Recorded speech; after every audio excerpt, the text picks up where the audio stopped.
에베소서입니다. 오늘 1장까지 나갔고요. 오늘은 2장 나가도록 하겠습니다. 프린트물은 있으시죠? 프린트물은 11페이지입니다. 11페이지 나가고요.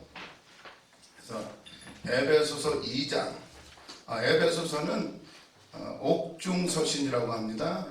바울이 감옥에서 거의 마지막 사역의 막바지, 이제 감옥에서 나오면 몇 년 뒤에 네로에게 처형을 당하죠. 순교하고 가게 되는데, 마지막에 옥중에서 쓴 서신이라 옥중서신. 그 중에서도 에베소서는요 아주 성경을 잘 요약하고 오히려 로마서보다도 더 복음에 대해서 아주 함축적으로 설명을 하고 있다는 사실이에요. 그래서 에베소서를 보면서 우리가 바울의 마지막 사역, 그리고 그 신학적인 깊이도 더 굉장히 있다는 사실. 그래서 자세히 읽으시면, 설교할 때 목사님들이 에베소서 굉장히 많이 인용을 하십니다. 에베소서가 굉장히 신학의 어떻게 보면 조직신학 책과 같이 아주 교회론에 대해서도 잘 말하고 있습니다. 그래서 시대적 배경을 보면 교회 안에서도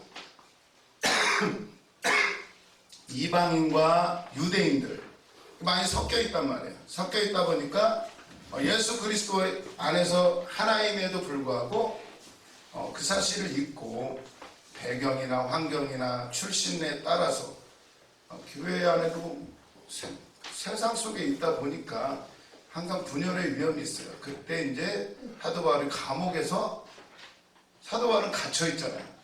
갇힌 자가 너희들은 그렇게 자유 안에 있는데, 예수 안에 자유함을 입었고 예수 그리스도 안에 죄에서 자유함을 입었고 구속을 은혜로 받았는데 그렇게 분열되면 되냐 하면서 이제 교회론에 대해서 아주 쉽게 설명을 해줍니다.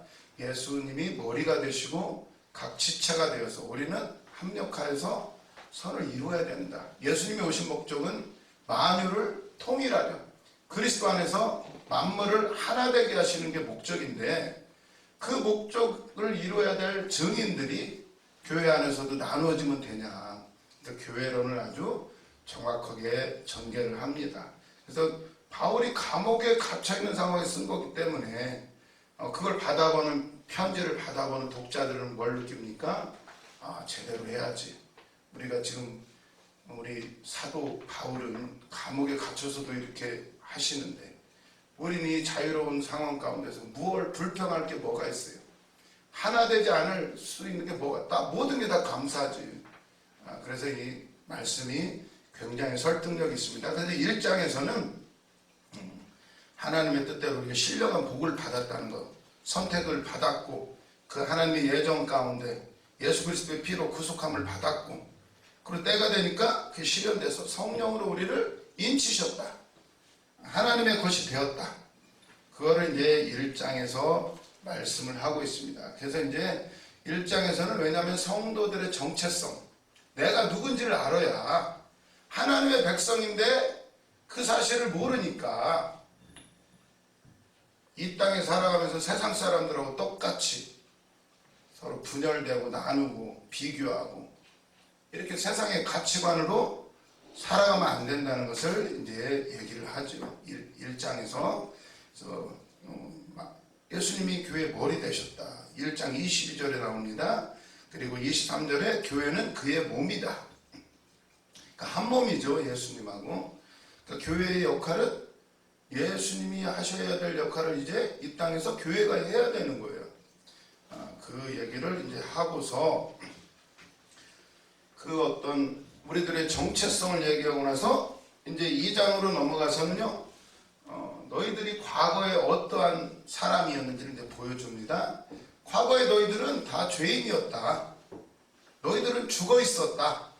이걸 이제 얘기합니다. 그래야 그 사실을 알아야 지금 현재의 우리의 신분, 교회, 이게 은혜가 되는 거죠. 그래서 과거의 모습을 돌아보라는 거예요. 한번 2장 1절 보겠습니다. 에베소서 2장 1절입니다. 그는 허물과 죄로 죽었던 너희를 살리셨도다. 허물과 죄로 죽었던 너희를 살렸던. 프린트물 11페이지를 보시면 구원받기 전의 영적 상태, 죽었다는 거예요. 죽었다는 거. 한마디로 표현하면 죽었다. 그래서 2절에 보면 그때에 너희는 세상에 있을 때죠. 예수 믿기 전에 그 가운데서 행하며 이 세상의 풍조를 따르고 공중의 권세 잡은 자를 따랐으니 곧 지금 불순종의 아들들 가운데서 역사하는 영이라. 과거에 어떤 상태였어요? 세상에 잡혀가지고 세상의 영에 잡혀서 불순종의 아들들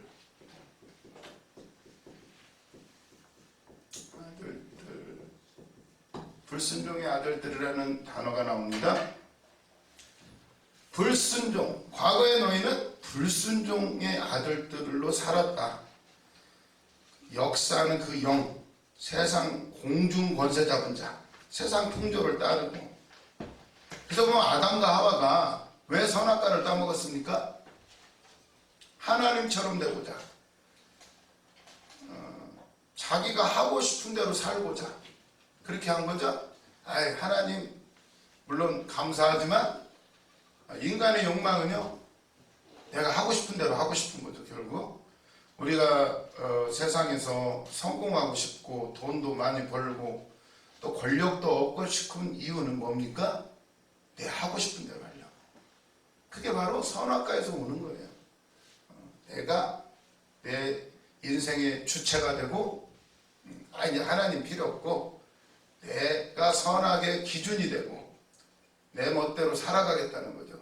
근데 이 영적인 실상을 보면요, 인간이 내 힘으로 살아가고 내가 하고 싶은 대로 살아가고자 하지만 결론은 어떻게 됐습니까? 내가 하고 싶은 대로 살아가나요? 알고 보면 세상 권세 잡은 자, 그 악한 영들이 끄는 대로 세상 풍조를 따르고 그대로 살아가는 것을 볼 수가 있습니다. 그 끝은요, 뻔해. 참 희한하죠. 돈을 왜 법니까? 공부를 왜 합니까? 성공을 왜 하려고 해요? 내 하고 싶은 대로 하려고 하는 거예요, 사실은. 근데 그 돈을 벌기 위해서 어떻게 살아가죠? 세상이 원하는 대로 맞추어서 살아가야 돼요. 법을 따라야 되고, 그리고 나보다 더 힘 있는 사람 밑에 들어가서 굴복을 해야 되고, 내 멋대로 살고자 했지만 결론은 계속 굴복하며 살아갑니다. 그럼 어디까지 올라가면 내 마음대로 살 수 있습니까? 대통령 되면 마음대로 합니까? 대통령도 마음대로 못해요. 우리나라 또 국제관계라는 것도 있죠. 아무리 한국에서는 내가 왕일지 대통령일지 몰라도 대통령도 마음대로 다 못해요. 그것뿐만 아니라 또 어때요? 우리나라는 또 미국, 러시아, 중국, 일본 강대국에 둘러싸여 있죠. 특히나 미국, 중국 이 둘 사이에서 아주 그냥 이러지도 저러지도 못해. 마음대로 하지도 못해. 물건 좀 팔아먹으려고 해도 미국에서 못하게 하면 또 어쩔 수 없이 못하고 꼼짝 못해요. 그럼 미국 대통령이 되면 마음대로 합니까? 미국 대통령도 총 맞아 죽더라고요. 아브라함 링컨도 맞아 죽고 케네디도 맞아 죽고 미국 대통령도 어떻게 못해요. 그런 걸 보면은 결론은 결국 내 마음대로 하고 싶지만 내 마음대로 안 돼요.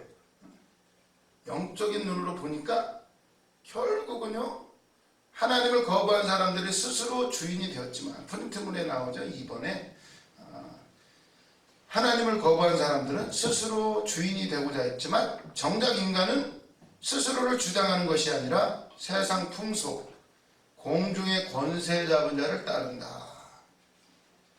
그럼 얼마나 유행 따라 살으려고, 그냥 아파트 한 칸 얻으려고 얼마나 힘들게 삽니까? 성공해 보려고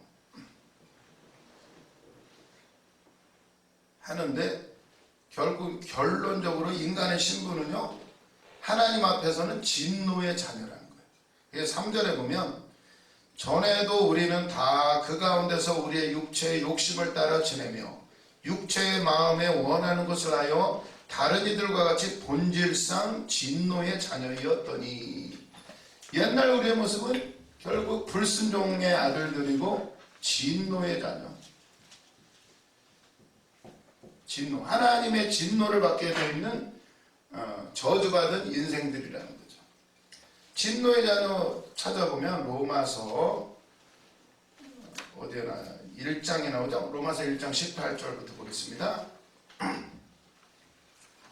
로마서 1장 18절 17절에는 이렇게 나오죠. 복음에는 하나님의 의가 나타나서 믿음으로 믿음에 이르게 하나니 기록된 바 오직 의는 믿음으로 말미암아 살리라 함과 같으니라. 오직 믿음. 우리가 살 수 있는 길은 믿음밖에 없어요. 믿음밖에. 그런데요, 그 전의 모습을 로마서에도 똑같이 이제 설명을 하는데 1장 18절에 보면 하나님의 진노가 나옵니다. 우리 본질상, 인간의 본질상 모습이에요. 하나님의 진노 앞에 있어요. 죄, 사망, 지옥까지 기다리고 있어요.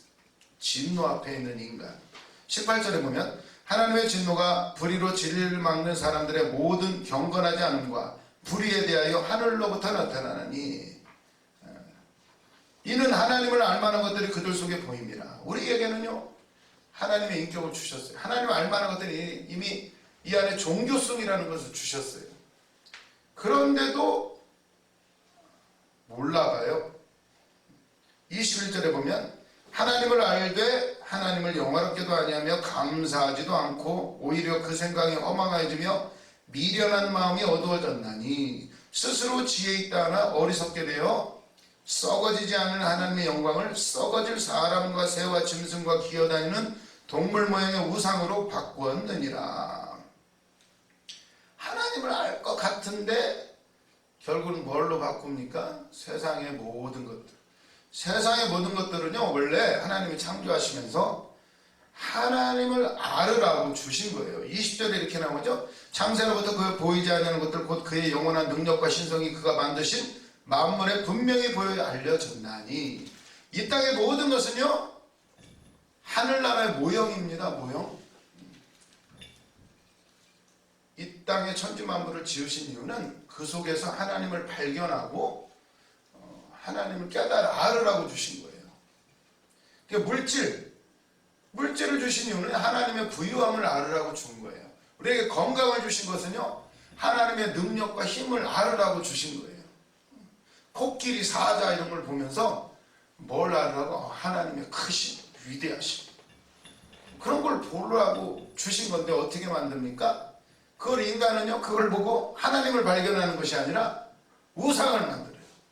코끼리 우상, 사자 우상, 독수리 우상, 다 우상을 만드는 해를 보면서 하나님의 빛, 그곳에서 오는 하나님 엄청난 에너지, 하나님의 능력, 그걸 알으라고 해와 달과 별들 수많은 것들을 줬는데요, 그걸 인간은요, 그걸 보고 하나님을 보는 게 아니라 태양신, 달신, 별의별 신들을 다 만들어낸 거예요.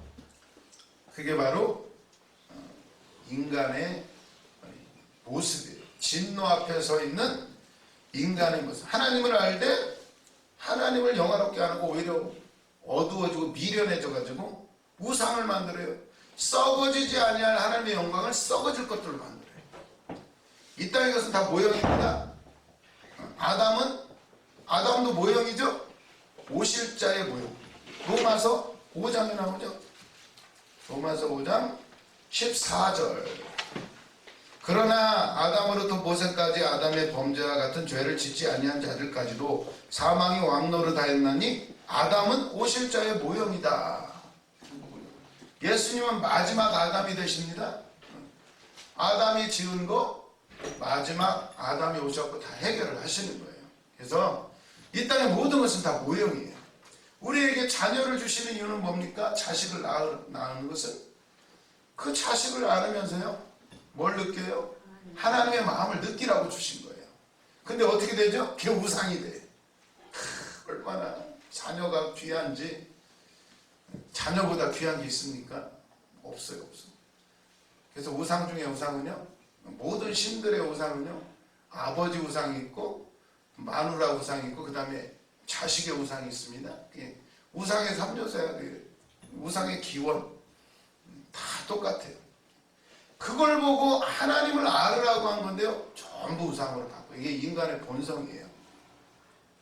다 썩어질 것들을 하나님 우상으로 바꿔. 이게 인간의 하나님 앞에 진노를 받을 수밖에 없는 상태가 되죠. 근데 하나님은요 그냥 내버려둬요. 로마서에 이렇게 나오는데 24절, 그러므로 하나님께서 그들의 마음의 정욕대로 더러움에 내버려 두사 그들의 몸을 서로 욕되게 하셨으니 이는 그들이 하나님의 진리를 거짓 것으로 바꾸어 피조물을 조물주보다 더 경배하고 섬깁니다. 하나님 그냥 내버려둬요. 그리고 신학적인 용어로 육이라고 하죠. 육이 버려두는 거예요. 그냥 망하라고, 죽으라고, 그냥 지옥 가라고. 쭉 이런 얘기들이 이제 로마서 1장에 나옵니다. 그런데 보면 그래서 우리 옛날에 세상의 영에 사로잡혀서 자유롭고자 했지만 끌려다니는 거예요. 불순종하게 만들어요. 내가 불순종하는 게 아닙니다. 순종하려고도 안 돼요. 끌려가는 거예요. 그냥 열심히 기도하지만 어느 순간에 또 속아가지고 또 끌려다녀요. 진노, 본질상 진노를 받게 되어 있어요. 근데 이제 에베소서 1장에도 나오죠. 이 반대말이 뭐죠? 불순종의 아들들의 반대말이 뭐예요? 하나님의 아들들.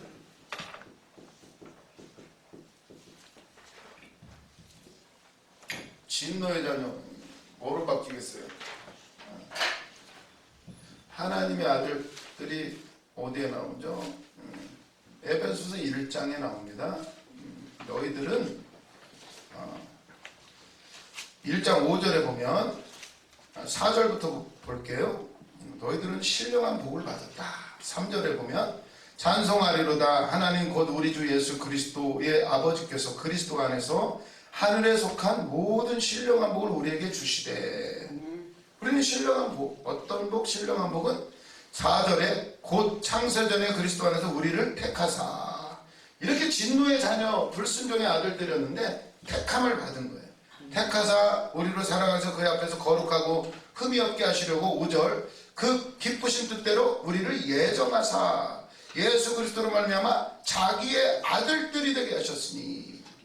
예수 그리스도로 말미암아 자기의 아들들, 하나님의 아들들이다. 하나님의 아들들, 하나님의 아들들이다. 그의 피로 말미암아 속량 곧 죄사함을 받았다. 7절에 이렇게 나오죠. 그렇게 해서 그 9절에 보면 그 뜻의 비밀을 우리에게 알리신 것이요. 그게 비밀이에요. 성경의 모든 비밀이 이거예요. 본질상 진노의 자녀였던 우리들을 하나님의 아들들로 만드시는. 그래서 10절에 보면 하늘에 있는 것이나 땅에 있는 것이 다 그리스도 안에서 통일되게 하려 합니다. 예수가 중심, 역사의 중심도 BC와 AD로 나눠지죠. 예수님 기준. 모든 것이 다 만물이 예수 안에 통일되게 합니다. 이 비밀을 주신 거예요. 하나님의 아들들이라는 단어가 또 어디서 나오죠? 잘 기억을 하실 텐데 창세기에서도 나옵니다. 창세기 5장인가 6장인가 보면 타락해가지고 노아의 홍수가 오기 전에 사건들. 왜 노아의 홍수를 다 쓸어버립니까? 창세기 6장 1절 사람이 땅 위에 번성하기 시작할 때 그들에게서 딸들이 나니. 2절 하나님의 아들들이 사람의 딸들의 아름다움을 보고 자기들이 좋아하는 모든 여자를 아내로 삼는지라. 여호와께서 이르시되 나의 영이 영원히 사람과 함께 하지 아니하리니 이는 그들이 육신이 됨이라. 하나님의 아들들이요, 사람의 아들들. 여기서 하나님의 아들들은 뭐를 의미합니까? 해석하는 방법은 여러 가지지만 성경 전체적으로 보면요, 하나님의 아들들. 원래 하나님이 모양대로 하나님의 형상대로 창조하시고 코에 생기를 불어넣어서 하나님과 동행하는 삶이었는데 자기 욕심대로 살으려고 선악과를 먹는 바람에 어떻게 됐습니까? 그 하나님의 아들들이 세상의 딸들은 뭐를 의미하죠? 육신대로 사는 거예요. 자기 원하는 대로 사는 거예요. 그냥 아무나 그냥 마음에 드는 사람, 그리고 육신의 정욕을 위해서 성공하고 높아지고, 그 하나님의 아들들하고 사람의 딸들하고 결혼해서 낳은 애들들이 뭐예요? 거인이 나온대요. 거인, 네피림. 이건 뭐 여러 가지로 해석을 합니다. 뭐 거인 족속, 뭐 천사하고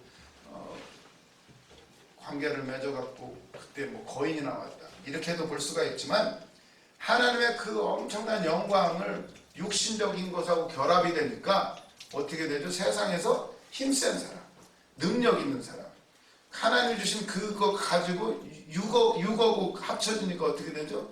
지식, 지혜, 이런 것들이요, 세상이 겉멋을수 이런 걸로 그냥 어떻게 됩니까? 자기를 위해서, 그러니까 지도자, 세상의 정치인들, 이런 사람들이 나오는 거죠. 또 하나님 주신 지혜로, 물질, 하나님 주신 부유함으로 세상 것하고 결합을 하니까 뭐가 나와요? 재벌들이 나오는 거죠. 막 돈만 막 긁어 모아가지고, 이런 것들을 의미한다고 볼 수가 있습니다. 그들이 육신이 됩니다. 하나님 막 한탄하십니다. 아, 나의 영이 사람하고 같이 못 있는구나.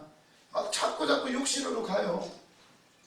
이거를 해결하는 방법, 그래 보니까 5절에 보니까요, 여호와께서 사람의 죄악이 세상에 가득함과 그의 마음으로 생각하는 모든 계획이 항상 악할 뿐임을 보시고, 땅에 사람 지으셨음을 한탄하사 마음에 근심하시고, 막 후회하십니다.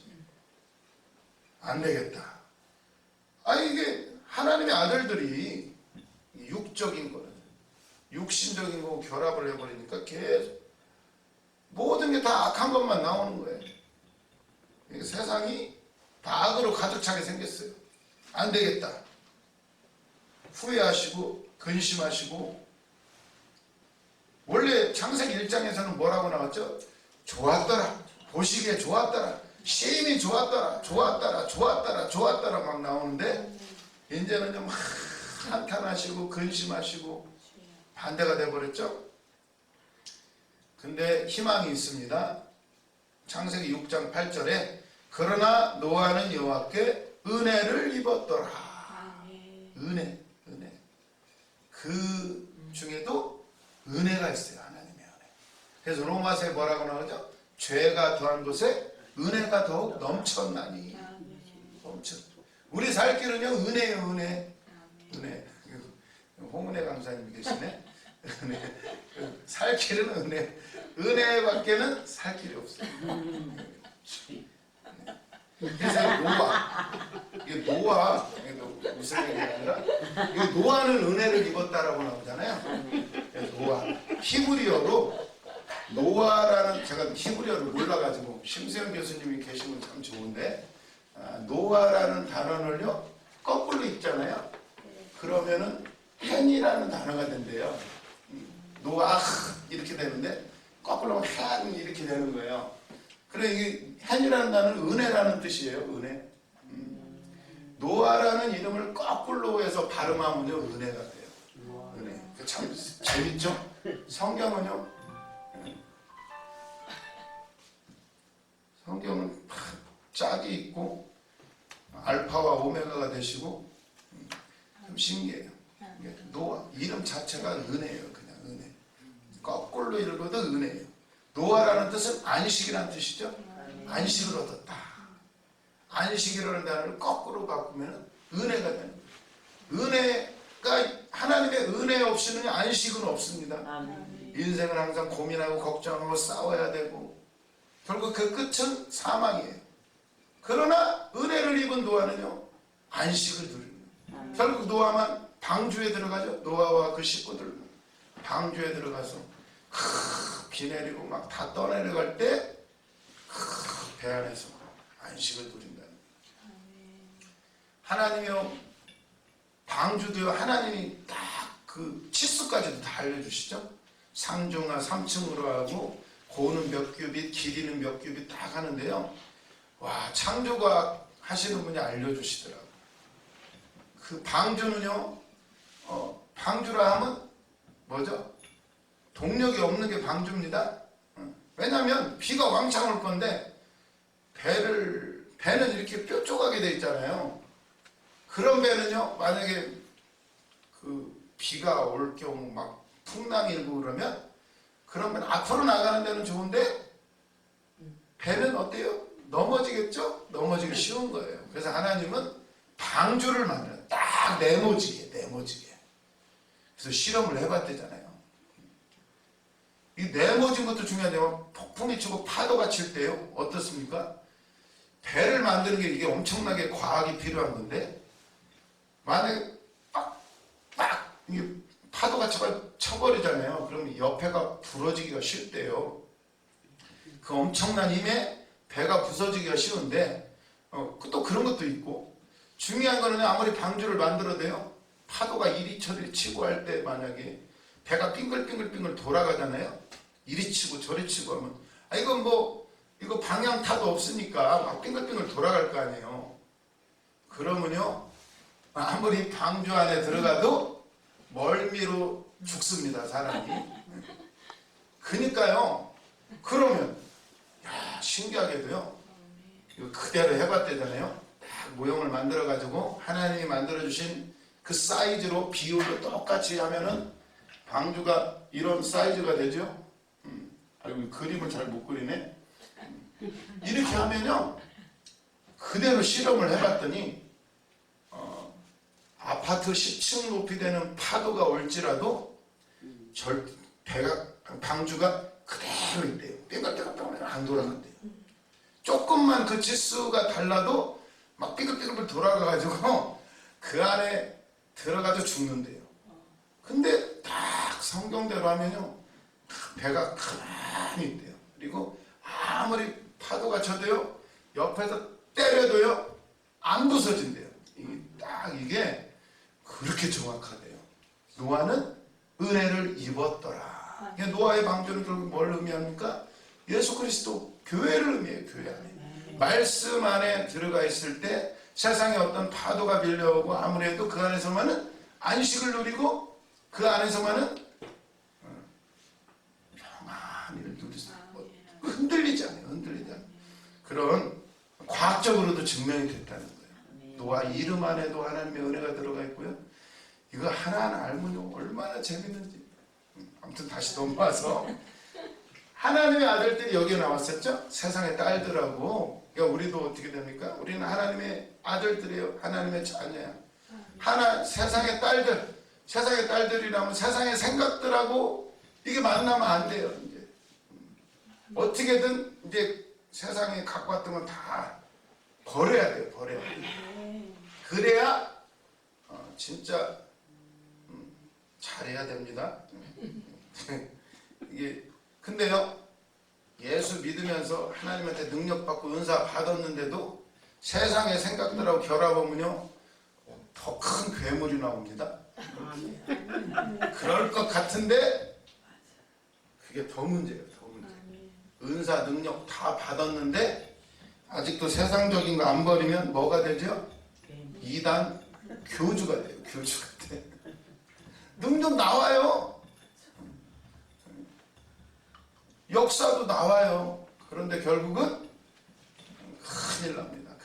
그러니까 조금 능력 없어도 능력 받아야 됩니다. 능력 받아야 되지만 더 중요한 건 복음 예수 그리스도의 기초 안에서 받아야 돼요. 그래야 세상을 이기고 능력 있어야 됩니다.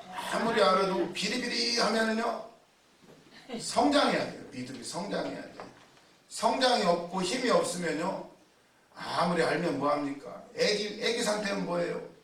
하나님의 자녀면 뭐 할 거예요? 애기 상태면 전쟁 나면 죽기 딱 좋죠.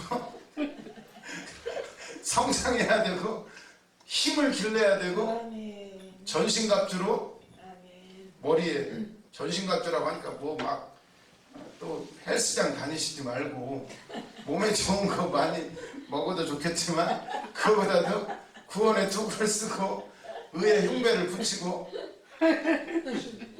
복음의 신을 신고 진리의 허리띠를 띠고 그냥 다 예수예요. 예수 오직 예수, 오직 믿음, 오직 말씀, 오직 성령 충만. 성령의 검, 말씀의 검을 가질 때 싸워서 이기지. 또 싸우라니까 또 저 광화문에 가고 태극기 흔들고 막 다니지 말고 막 고래고래 소리 지르지 말고요. 그러면요 세상 사람들이 뭐라고 해요? 교회 가서 싸우라 그래요. 그러지 말고 전신갑주. 진짜 예수 그리스도의 복음 외에는 답이 없다는 것을 믿으시기를 바랍니다. 다시 이제 본문으로 들어가세요. 구원받기 전의 상태는 영적으로 죽었다. 그리고 지금은 우리가 예수 안에서 하나님의 자녀가 되었지만 원래는 진노의 자녀였다. 옛날 상태가 그랬다는 거예요. 이런 걸 얘기하는 이유는 그러니까 우리가 이렇게 복을 받았는데 그 당시를 생각해 보세요. 예수 믿으면 핍박받고 힘들고 어려워요. 지금 우리도 그런 상태로 가고 있죠. 그렇다고 해서 우리가 의기소침하고 비리비리하고 이럴 게 아니라 더 힘을 내고 소망을 가지고 살아가야 된다는 거예요. 정체성. 내가 누구며 내 과거가 어땠는지를 알아야 자신감 가지고 감사할 수 있고 기뻐할 수 있다는 거예요. 사도 바울이 감옥에 갇혀 있지만 더 기뻐하고 소망의 메시지를 전할 수 있는 것은 내가 누구며 내가 옛날 모습이 어땠는지를 확실히 알아야 세상 것 안 부러워하지요. 우리는 앞으로도 마찬가지고 지금도 마찬가지지만 하나님의 자녀고 얼마나 큰 영광이 상급이 우리를 기다리는지 알아야 지금 현실을 싸우고 이겨나갈 수 있는 힘을 발휘할 수가 있는 거예요. 그래서 지금 그런 논조로 지금 사도 바울이 말씀을 증거하고 있는 거예요. 본질상 너희는 진노의 자녀였다. 어차피 노예였다. 그러면서 에베소서 2장 4절을 보시면 긍휼이 풍성하신 하나님이 우리를 사랑하신 그 큰 사랑으로 인하여 허물로 죽은 우리를 그리스도와 함께 살리셨고 가로치고 나오죠. 너희는 은혜로 구원을 받은 것이다. 은혜로.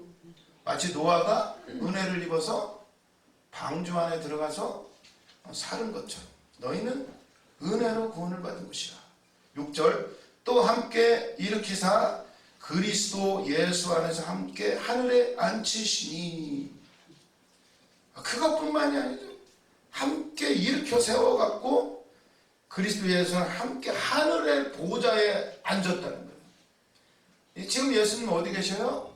부활하셔갖고 하나님의 보좌에 왕으로 지금 앉아 계신 거예요. 요한계시록에 어떻게 나옵니까? 그 예수님이 어린 양이 하늘 보좌 중심에 있어요. 그래서 요한계시록에서 보여주시는 걸 보죠. 중심에 보좌가 있고 그 옆에 네 생물이 있고 또 그 보좌 주위에 24 장로들이 있고 또 그 주위에 14만 4천이 있고 또 그 주위에 흰 옷 입은 무수한 허다한 무리들이 막 하나님을 찬양하는 그 모습을 보여주죠. 그게 지금 우리의 모습이고 예수님이 왕으로 통치하고 있는 모습이에요.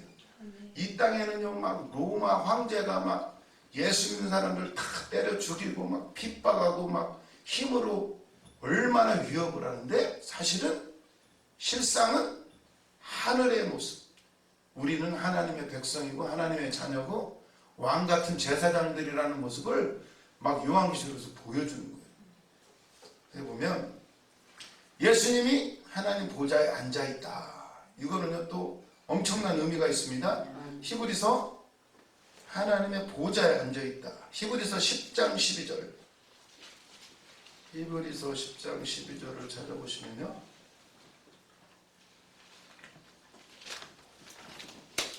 10장 12절.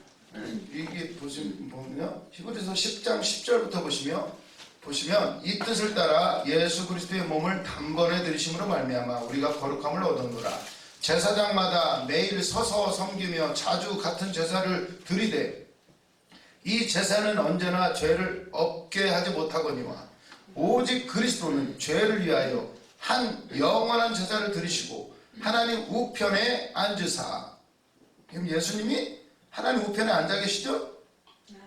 그 후에 자기 원수들을 자기 발등상이 되게 하실 때까지 기다리시나니 그가 거룩하게 된 자들을 한 번의 제사로 영원히 온전하게 하셨느니라. 아멘. 히브리서에는요 그 복음을 이렇게 설명을 해요. 우리의 죄가 어떻게 사해졌고, 그래서 제사법이 나오고 예수님이 제사장으로 등장하고 예수님은 제물로 우리를 대신해서 한 번에 드려졌음을 이제 설명을 해요.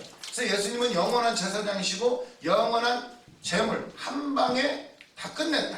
이제 우리는 제사를 드릴 필요가 없고 우리는 뭐만 하면 되는 거예요? 이제 찬양하는 거예요. 그분께 영광을 돌리는 거예요. 기뻐 춤추는 거예요. 그 모습을 이제 표현하면서, 근데 이 땅의 제사장들은 어떻습니까? 제사가 안 끝나요. 그러니까 히브리서 10장 11절 이렇게 나오죠. 제사장마다 매일 서서 섬기며 자주 같은 제사를 드리되. 그렇다고 해서 죄를 없이지도 못해요. 왜? 내일 또 드려야 돼. 그러니까 제사장이요 매일 서 있어야 돼. 앉을 틈이 없어요. 그러니까 백성들이 계속 죄물을 갖고 오니까 죄 졌어요. 제사장님 죄를 해결해야 돼요. 그러면 제사장은 또 잘라갖고 또 드리고 또 하나님 앞에 드리고, 그럼 또 다른 백성이 또 재물 또 갖고 오죠. 또 잘라서 또 드리고. 앉아있을 틈이, 한마디로 안식이 없다는 거예요. 안식이. 그러나 지금 우리는 어때요? 예수님이 제사장 되시고 그 제사장이, 왕같은 제사장이 하늘 보좌 우편에 앉아 계신 거예요. 왜? 이제 제사가 끝났으니까. 할 일이 없어요. 이제 끝났어요. 한 번에 끝났어요. 그러니까 앉아 계신 거예요. 이거 앉아있다는 표현은 아주 중요한 표현입니다. 끝난 거야. 끝난 거. 안식이에요. 안식. 이제 쉴 수가 있는 거예요. 쉴 수가 있는 거. 그래서 우리도 날마다 예배를 드리지만요, 지금 예배는요 그 제사 예배가 아니에요. 막 찢고 막 뜯어내고 막 피를 흘리고 그런 게 아니라 이제는 끝났어요. 안식의 제사, 기쁨과 감사함의 제사를 드리는 것을 믿으시기를 바랍니다. 그 얘기를 하는 거예요. 그분이 앉아 계시다. 우리는 안식한다. 세상의 환경이 어떠하든 이미 끝났다. 이 얘기를 그분이 앉아 계신다는 말로 이렇게 표현을 합니다. 그분은 우리도 그러니까 앉아 있다는 거예요. 그래서 에베소 2장 6절에 또 함께 일으키사 그리스도 예수 안에서 함께 하늘에 앉히시니, 예수님이 하나님 우편에 앉아 쉬고 계신 것처럼 우리도 똑같이 지금 거기 앉아 있는 겁니다. 그걸 우리가 인식할 때 세상을 이길 수가 있어요. 돈 걱정, 맨날 걱정이죠. 사람 때문에, 돈 때문에 몸이 아파서 수많은 어려움이 있지만 본질은요, 예수님께서 죽었던 우리를 살리셨고 함께 일으키사 예수 안에서 함께 하늘에 앉히셨다는 거예요. 그게 바로 우리의 정체성이에요. 그렇게 하시는 이유는 2장 7절, 이는 그리스도 예수 안에서 우리에게 자비하심으로써 그 은혜의 지극히 풍성함을 오는 여러 세대에 나타내려 하시니라. 너희는 그 은혜에 의하여 믿음으로 말미암아 구원을 받았으니 이것은 너희에게서 난 것이 아니요 하나님의 선물이라. 아멘. 행위에서 난 것이 아니니 이는 누구든지 자랑하지 못하게 함이라. 아멘. 그러니까요, 자랑하는 사람들, 뭐 능력 많고 말씀 잘 하고 깨달았다고 자랑하는 사람은요, 말씀을 모르는 거예요. 자랑할 수가 없어요. 내가 한 게 아니야. 다 그냥 은혜예요. 은혜. 공짜예요. 은사요? 공짜예요. 공짜. 저는 은사를 되게 받고 싶어요. 물론 은사 받은 것도 있지만 그냥 얼마나 부러운지. 환상 보고 싶고 막 뒤로 뻥 넘어지고도 싶고 입신. 입신 한번 들어보고 있어요. 천국 갔다 왔다고. 아, 내가 보니까 누구 천국, 아, 누구 여기 없는 사람 있다고 막 이러기도 하고, 그러면 막, 와, 막 이럴 거 아니야? 그런 은사들은 나는 믿음 좋은 사람한테만 보여주는 건 줄 알았어요. 그래서 받고 싶었어요. 왜? 나도 믿음 좋은 사람으로 인정받고 싶으니까. 근데요, 그런 은혜, 은사는요, 내가 하나님 앞에 인정받았기 때문에 받는 게 아니라 그냥 공짜로 주는 거더라고요. 은혜예요, 은혜. 은혜. 그러니까 자랑할 게 없어요. 근데 그걸 주시는 이유는 잘 믿으라고 증거로 은혜로 주신 거예요. 우리가 불쌍하니까. 이러다가는 지옥 가니까. 가만히 보니까 승질 센 사람일수록 더 세게 받더라고요. 그렇다고 꼭 그렇다는 것은 아닙니다. 오해하지는 마시고.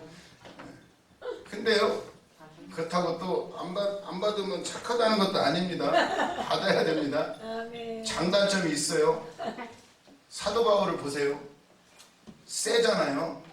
고집이 얼마나 셉니까? 한번 딱 정했다 하면, 야, 하나님을 향한 열심이 얼마나 특심한지, 예수 믿는 것들 다 죽이려고 영장을 받아와가지고, 지금으로 치면 검사, 판사한테 영장 받아가지고 다 쓰시고 다닙니다.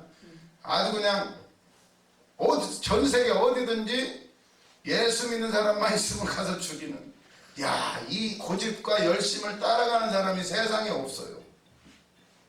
근데 그대로 두면 지옥 가기 딱 1번이에요. 1번. 성령을 회방하고, 성령 회방죄는 용서가 안 되죠. 딱이에요, 딱. 그러니까 사도 바울이 고백하죠. 나는 죄인 중에 괴수다. 나는 지옥 가는 딱 1번 타자예요. 1번 타자. 그런데요, 왜 은혜인지 하나님은 은혜를 주십니다.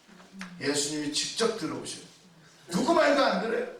스데반 집사님 죽이는데 스데반 집사님 설교를 얼마나 잘합니까? 다 설명해주고 막 하나님의 보호자까지 보고 막, 와, 주님의 보호자가 보인다 이러니까 막 유대인들이 미쳐가지고 신성모독이다 돌로 막 쳐 죽입니다. 맨 앞장 섰던 사람이 사도 바울이에요. 성령 회방죄. 그렇게 설교 잘해도 죽습니다. 적당히 잘해야 돼. 잘못하면 죽어요. 너무 잘해도 죽어요. 그러니까 슬퍼하지 마세요. 내 설교 사람들이 안 듣고 이를 팍팍 깔고 막 그러면 그것도 잘한 거예요. 설교를 잘하면 회개가 일어나거나 돌을 맞거나 둘 중에 하나입니다. 그러면 돌을 안 맞고 회개도 안 일어나면 이거는 참 아무튼 그렇게 무슨 얘기하다가 또 이렇게 해가지고 성격 센 것도요 은혜예요. 고집 센 거요 그 좋습니다. 바뀌기만 하면 사도 바울이 바뀌니까 아무도 못 막아요. 황제도 못 막아.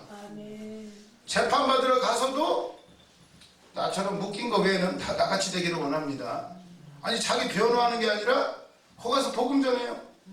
그러니까 미쳤다고 그래요. 너 미쳤다. 바울아, 네가 공부를 너무 많이 해가지고 미쳤구나. 그래. 아닙니다. 나는 미친 게 아닙니다. 당신들도 다 나같이 되기를 원합니다. 아이, 안 되겠다. 죄 없다도 미쳐서 그렇지. 그런데 어쩔 수가 없다. 네가 상소를 했기 때문에 로마로 가야 된다. 이래가지고 이제 로마까지 가게 됩니다. 그런 모습을 보면서 아무도 못 막아요. 황제도 못 막아요. 결국 죽어요. 죽는데요. 그때 그 설교를 들은 사람들이 변화가 일어나요. 끝난 것 같은데 끝난 게 아니에요. 그 설교 때문에 헤롯의 젖동생 마나엔이라고 나오죠? 찾아보면 있습니다. 헤롯의 젖동생이 믿어요. 예수 믿어. 그리고 또 누가 믿는데 로마. 아이고 생각이 안 나네. 황제의 뭐가 믿는데 누가 믿어가지고 결국요 그 복음의 씨앗이 황제의 가문에 들어가요. 결국은 나중에 로마를 다 뒤집어요. 나중에 귀족 부인들이 다 예수 믿으니까 황제의 엄마까지도 예수 믿으니까 콘스탄틴 대제 그 엄마까지도 예수 믿는데 뭐 어떻게 해요? 결국 그냥 로마가 국교로 돼버려요. 참 희한합니다. 그러니까 우리는요 결국 기도밖에 없어요. 기도밖에. 백날 광화문에 태극기 들고 가봐야 욕만 더 먹습니다. 예수 믿는 사람들이 맨날 질서도 안 지키고 맨날 주사도 안 맞고 맨날 돌아다닌다고. 그게 아니라 복음 전하라고 한 거예요. 복음 전하라고. 복음 전하라고. 복음 전하면 그들 속에 예수님의 사랑이 들어가고 예수님의 치유가 들어가면요 그 마음이 바뀌어야지. 그런 사람들이 대통령 되고 그런 사람들이 국회의원 되고 그런 사람들이 되면 자동적으로 바뀌어요. 아무리 세상에 말해봐야 못 알아듣습니다. 그 사람들은. 왜? 진노의 자녀니까. 생각하는 것이 다 악한데 물론 착하게 좋은 생각을 하지만 결과는 똑같아요. 그러면 오늘 우리는 은혜를 입었다. 이 은혜는 하나님의 선물이다. 그러니까 우리는 행위에서 난 것이 아니고 하나님의 선물이기 때문에 우리는 자랑할 수가 없다. 자랑하는 것은요 조금 고민해 봐야 돼. 진짜로 저 사람이 예수를 아는가 모르는가. 우리는 누구 자랑? 예수님 자랑하면 됩니다. 그분이 나를 건져주셨다. 사도 바울이요 계속 십자가와 부활밖에 전하지 않아요. 그러니까 사도 바울 설교가 재미가 없어요. 재미가 없어요. 그러니까 편지로 만나보면 좀 그럴듯한데 설교 들으면 재미가 되게 없어요. 맨날 예수 죽었다, 예수 십자가 부활, 십자가 부활. 아니 그 부활이 나 지금 돈 없어서 힘들어 죽겠는데 아무런 도움이 안 돼요. 재미가 없어요. 설교가. 진짜 재미없습니까? 본질적인 게 해결이 돼야 돼요. 본질적인 게. 진짜 나는 누구며 나의 과거를 봐야지. 내가 예수 안 믿었으면 지옥 가고 기도 안 했으면 내가 지옥 갈 사람인데 지금도 기도할 수 있고 지금도 내가 예수 아니면 안 되는 삶이니까 붙어 있는 거지. 만약에 돈 많아봐요. 해외여행 다닐 거라 아마 성지순례 간다는 미명하에 저기 터키도 가고 그리스도 가고 막 다 돌아다닐 거야 아마. 말이 성지순례지 놀러 다니는 거거든. 진짜 성지순례는 뭡니까? 생각하시기 바랍니다. 진짜요? 그 성지순례요. 그 사람들은요 생명을 내걸고 거기서 기도한 겁니다. 저 터키 막 갑바도기아 이런 데 가면은 우리는 성지순례라고 재밌다고 다니지만 그 사람은 생명을 거기서 살았어요. 뭐가 성지순례입니까? 지금 우리가 성지순례 하는 거예요. 여기서 여기 기도 우리 목사님이 어떻게 하셨는지 우리 김승장 목사님이 어떻게 이걸 일구어 가시는지 이게 성지순례죠 뭐. 이게 우리나라에도 많아요. 저 손양원 목사님이 저기 여수 가면은 김은하 전사님 안 가봤죠? 여수 사람인데도 거기도 안 가봤어요. 성지순례를 가야지 거기를. 손양원 목사님이 나병 환자들 그냥 온몸으로 하면서 결국은 순교하시고.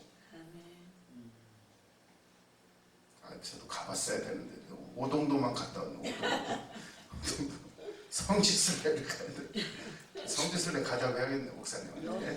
오동도를 가자고. 그러면서 10절에 우리는 그가 만드신 바라 그리스도 예수 안에서 선한 일을 위하여 지으심을 받은 자니 이 일은 하나님이 전에 예배해서 우리를 그 가운데 행하게 하려 하심이니라. 우리는 선한 일을 위해서 지음받았대요. 그 가운데서 행하라고 우리를 부르셨대요. 그래서 우리 예수 믿는 것은요 그냥 뭐 믿습니다가 안 믿는다. 행함으로 나타나야 돼요. 결국은 우리를 만드신 목적, 예수 믿게 만드신 목적이 그거예요. 그 얘기를 또 하고 있습니다. 쉬는 시간 갖고 또 나누도록 하겠습니다.